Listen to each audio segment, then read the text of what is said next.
Now to Myanmar. It's seen a spike in international investment. The U.S. eased sanctions on the Southeast Asian country in 2012, and some big American companies seized the opportunity. But many critics say it comes at the cost of Myanmar's children. Hundreds of thousands forced to work in poverty. Roxana Myanmar joins us now with more. She's just gotten back from Myanmar. Roxana. That's right, John. When I was there, I saw a lot of signs of American businesses moving in, and they're coming face to face with the problem of child labor. Ong Thaik is 12. But for the past 3 months, he's worked 15 hours a day, every day. I get up early in the morning and help open the tea shop. Then I bathe. Then we wait on tables all day. At night, we close the shop. He's one of an estimated 1 million child workers in Myanmar. Most leave school for big cities like Yangon to support their families. Activist Tim A. Hardy is trying to help. What we're doing is like a drop in the bucket. You know, this issue is so huge. He started the Myanmar Mobile Education Project last year. He and his team are teaching 400 kids like Ong Thaik basic reading, math, and life skills. Today's lesson is on hygiene.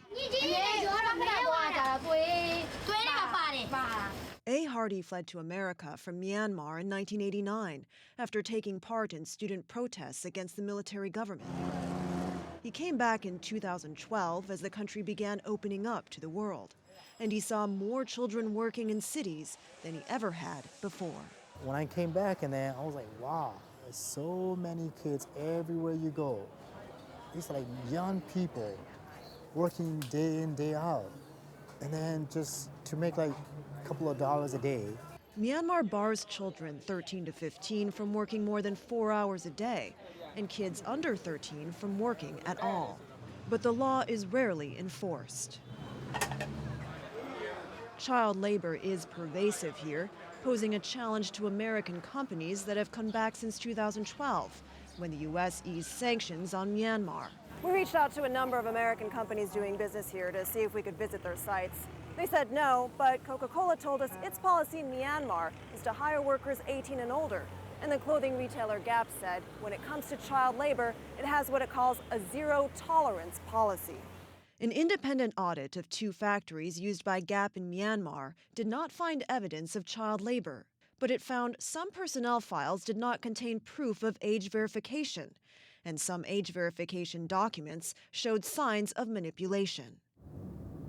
We headed to the U.S. Embassy in Yangon to ask how well American companies in Myanmar have avoided using child labor. It's a challenge, for sure. We have heard of cases where companies have found that in the supply chain and had to tell suppliers or subcontractors to suppliers, hey, we can't hire those, we can't work with you unless you deal with the child labor situation. If somebody says to you, American companies should not even be investing in a country where there are issues with labor rights like child labor, what would you say? I don't see it as a uniquely Burmese problem. It's elsewhere in the region, it's elsewhere in the world. The scale might be different, the degree, but I think being here makes more of a difference than not being here. I believe the companies, they should look at not only the short-term gain, they all look at the long-term consequences. A. Hardy wants American companies to do more for kids like these. If they can really, get down to the, on the ground and then work with them to develop the skill that they needed, this very labor force could come back and then help them develop their businesses in this country. He says it would also give kids like Ong Thaik more hope. What do you want to do when you grow up? I wanted to be an engineer, but I don't know if I will have the chance. Another difficulty is figuring out what to do with children who lose their jobs because they're too young. And that is something, John, the International Labor Organization says it has witnessed in other countries. All right, you mentioned Coke. We saw some children that you said were under 18 who were selling Coke products, wearing Coke T-shirts. I mean, obviously this is whether or not, they're Coke employees, this is a huge problem for many corporations that are global, right?